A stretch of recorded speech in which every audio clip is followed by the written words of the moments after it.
கோவை ஒப்பணக்கார வீதி அத்தர் ஜமாத்தில் சிறப்பு தொழுகை நடைபெற்றது. ஈகை திருநாள் எனப்படும் ரம்ஜான் பண்டிகை நாடு முழுவதும் உற்சாகமாக கொண்டாடப்பட்டு வருகின்றது. இதன் ஒரு பகுதியாக கோவையிலும் இஸ்லாமியர்கள் அதிகம் வசிக்கும் பகுதிகளில் உள்ள பள்ளிவாசல்களில் சிறப்பு தொழுகை நடைபெற்றது. ஒப்பணக்கார வீதியில் உள்ள அத்தர் ஜமாத்தில் சிறப்பு தொழுகை நடைபெற்றது. இஸ்லாமிய மாதங்களில் 9வது மாதமான ரமலான் மாதத்தில் குர்ஆன் உலகிற்கு இறைவனால் வழங்கப்பட்டது என்பது இஸ்லாமியர்களின் நம்பிக்கை. இஸ்லாமியர்களின் முக்கிய கடமைகளில் ஒன்றான நோன்பு இருத்தலை ரமலான் மாதம் முழுவதும் நோன்பு இருந்து ஷவால் மாதம் பிறக்கும் தினத்தை ரமலான் பண்டிகையாக கொண்டாடப்படுகின்றனர்.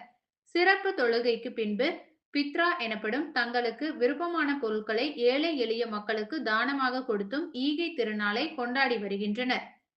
கோயமுத்தூர் அத்தார் ஜமாத்தினுடைய தலைவர் டாக்டர் பீர் முகமது ஆகிய நான் உலக மக்கள் அனைவரின் மீதும் இறைவனுடைய சாந்தியும் சமாதானமும் என்றென்றும் நின்று நிலவட்டுமாக கோயமுத்தூர் அத்தார் ஜமாத் குடும்பத்தின் சார்பாக உலக மக்கள் அனைவருக்கும் எங்களுடைய ஈத் பெருநாள் நல்வாழ்த்துக்களை தெரிவித்துக் கொள்கின்றோம்.